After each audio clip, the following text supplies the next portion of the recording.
Are there any personal explanations? Mr Speaker. I call the member for Whitsunday. Thanks very much, Mr Speaker. Mr Speaker, I rise to make a brief statement in response to recent events, including the disgraceful attack on me by the LNP opposition in the last sitting week. Firstly, can I say that the comments made in this place by members of the opposition made me sick. They were misleading, exaggerated, deceptive, extremely hurtful and politically loaded, to say the least.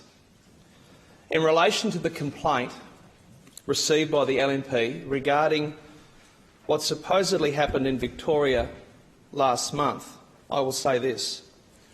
I do not believe I did anything wrong whatsoever, and I shall be taking the strongest possible action, Mr Speaker, against the person or persons involved in what can only be described as a malicious attempt at destroying someone's career and gleefully accepted by the LNP hierarchy. I might remind everyone, Mr Speaker, that the person who lodged the complaint I have never even met. That's right, I've never laid eyes on that person. And I'd also like to point out to the House, Mr Speaker, that I have never been contacted by the police anywhere regarding this matter at all, and I don't expect to. It's no secret certain people within the LNP wanted us gone, and for some time. And many constituents of mine, and certainly supporters, Mr Speaker, will remember the white-anting before that bitter pre-selection battle in Proserpine in November 2014. And despite two more election wins since then, those white ants have come back. It's probably no surprise, Mr Speaker, given my speech in this place on November 14 last year, when I dished it out to the LNP for its inability to campaign effectively in North Queensland and the treatment of North Queenslanders in general. Put simply, it went down like a lead balloon with the Leader of the Opposition, not to mention the faceless man at Spring Hill. Mr Speaker, it is fair to say the events of the last couple of weeks have knocked me around. Ditto my family and loved ones. So much for bullying in the workplace. Or no bullying. Nevertheless, I am back here in Parliament, still representing the good people of Whitsunday, here on the crossbench. And the responses back up home from most constituents has been humbling, to say the least.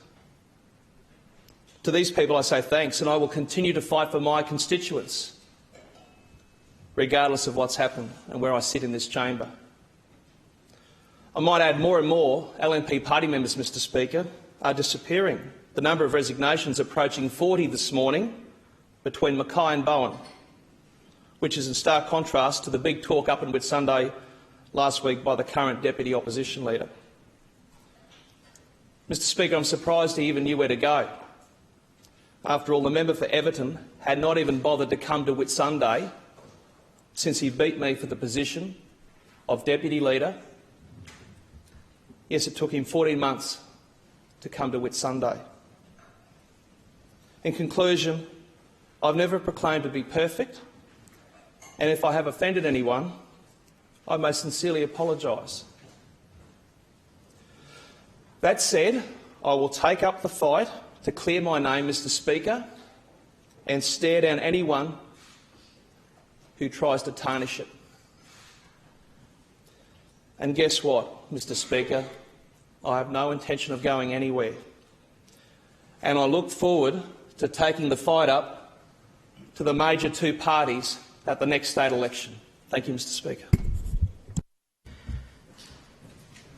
Thank you, members. Are there any reports to be tabled? I call the member for Clayfield.